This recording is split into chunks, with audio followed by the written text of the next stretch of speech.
Et de cette psychose autour d'Ebola, on va en parler avec un anthropologue, Gilles Butch. Bonjour. Bonjour. Vous êtes chercheur au CNRS, spécialiste de l'Afrique. Alors aujourd'hui, on meurt plus de rougeole ou de paludisme que d'Ebola. Alors d'où vient... Beaucoup plus. Oui, alors d'où vient cette peur d'Ebola spécifiquement?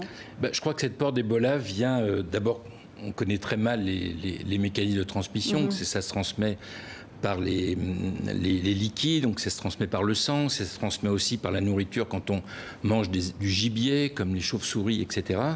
Mais le problème, c'est qu'effectivement, les pays du Nord sont toujours très inquiets parce que toutes ces épidémies qui peuvent arriver du Sud leur font peur, pour appeler les choses par leur nom. Alors on a plus peur en Occident qu'en Afrique, par exemple? Alors, c'est pas le même type de peur. Ouais, c'est pas la même type. En Occident, c'est une peur un petit peu généralisée, mais on a l'habitude en Occident d'avoir des grandes peurs comme ça. En Afrique, c'est plutôt des peurs de choses qu'on ne comprend pas bien.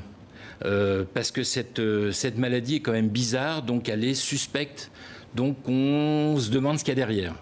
Vous savez, le problème de la maladie, c'est que ça se rapproche du malheur, et quand il y a un malheur qui arrive, il y a toujours une cause, il y a toujours une raison. Et c'est ça qui inquiète aussi les populations africaines.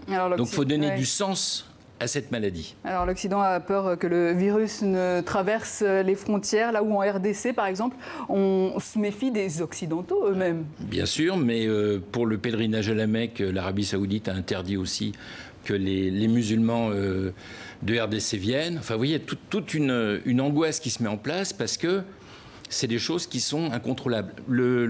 Le palud, ça n'inquiète pas, parce qu'on connaît bien les mécanismes, etc. Et puis finalement, on s'en fiche un petit peu, parce que ça n'angoisse pas l'Occident. Et on a vu la méfiance des Congolais face aux professionnels de santé, hein, même envers les Congolais. Hein. Aussi, parce que, si vous voulez, quelqu'un qui est à peine malade, qui arrive à l'hôpital, on ne le revoit plus, on apprend après qu'il est mort, on ne voit pas son corps, parce qu'il a été enterré d'une certaine manière pour empêcher la diffusion de l'épidémie, évidemment, ça inquiète les populations. Ils se demandent qu'est-ce qu'il y a derrière.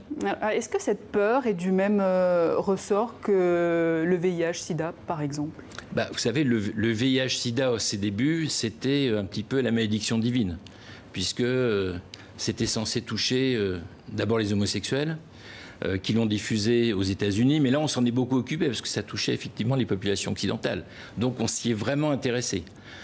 Ebola, pour l'instant, n'intéresse pas les populations occidentales, parce qu'il n'y a pas l'épidémie à la maison, en Occident. Ouais. Le jour où il y aura, alors là, on s'y intéressera vraiment. Et pourtant, l'OMS a déclaré état d'urgence sanitaire mondial. Oui, bien sûr. Ça veut dire quelque chose, quand même. Bien sûr. Que l'Occident a peur. Ça veut dire que l'Occident, quelque part, a peur, mais la rougeole et le palu tuent beaucoup plus que le Ebola. Alors, est-ce que les médias, le cinéma hollywoodien, même parfois, ont une part de responsabilité dans cette psychose? Est-ce qu'on en fait un peu trop, parfois? Alors effectivement, le cinéma hollywoodien, comme les médias en général, vous êtes un petit peu concernés aussi. Les séries, par exemple, je vais vous parler de Walking Dead parce que tout le monde connaît. Bien évidemment, ça génère des angoisses et on a l'impression que demain, alors il y a en plus le réchauffement climatique, il y a beaucoup de choses qui se rajoutent. Demain, le monde va être complètement bouleversé et il faut s'attendre au pire. Et Ebola est peut-être un des signes annonciateurs de ce pire de demain, avec peut-être des morts vivants qui vont commencer à traîner dans les rues. Gilles Butch, merci. Je rappelle que vous êtes anthropologue, spécialiste de l'Afrique. Merci.